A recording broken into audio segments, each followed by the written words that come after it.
Padang, the site of their very first National Day Parade, has since then become a go-to place for national events.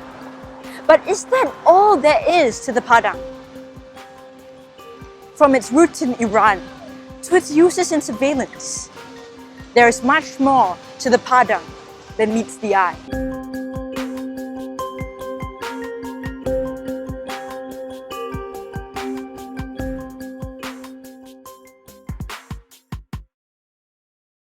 Contrary to popular belief, the Padang was not only used for recreational activities. As a matter of fact, the Padang was also used for military drills and is regarded as the centerpiece of colonial design. This is apparent as the Padang is literally surrounded by neoclassical buildings, many of which were for administrative purposes. For example, the former Supreme Court, which is now the National Gallery.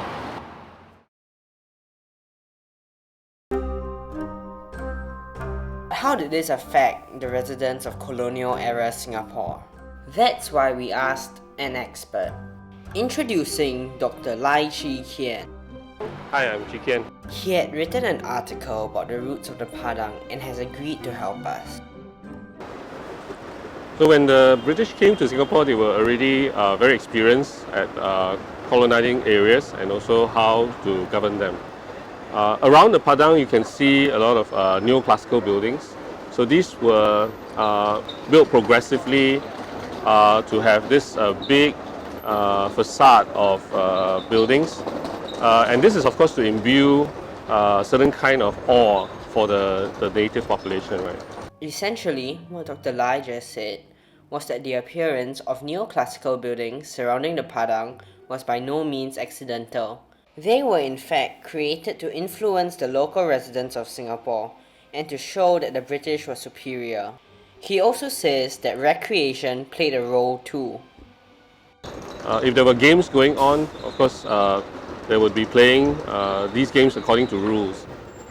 So these games are also a way to induct the locals into this framework of law and order, because the games also have a lot of rules. But that's not all. There's also a reason why the Padang was chosen for the first National Day Parade. After independence, it was very important to host the first National Day Parade on the Padang itself, because it symbolizes, this takeover, and that Singaporeans are now governors of their own fate. From the past, the British used the Padang as a kind of a military ground where there were parades and there were training. In the National Day parades, you will see also this showing off our military hardware like tanks, right? And then there would also be planes flying past over the Padang. So this was the way that you could contrast the past and present uses of the Padang. So, to what extent has life changed? Through the Padang, we are able to see how the Singaporean identity has matured, from subjects of British colonial rule to governors of our own fate.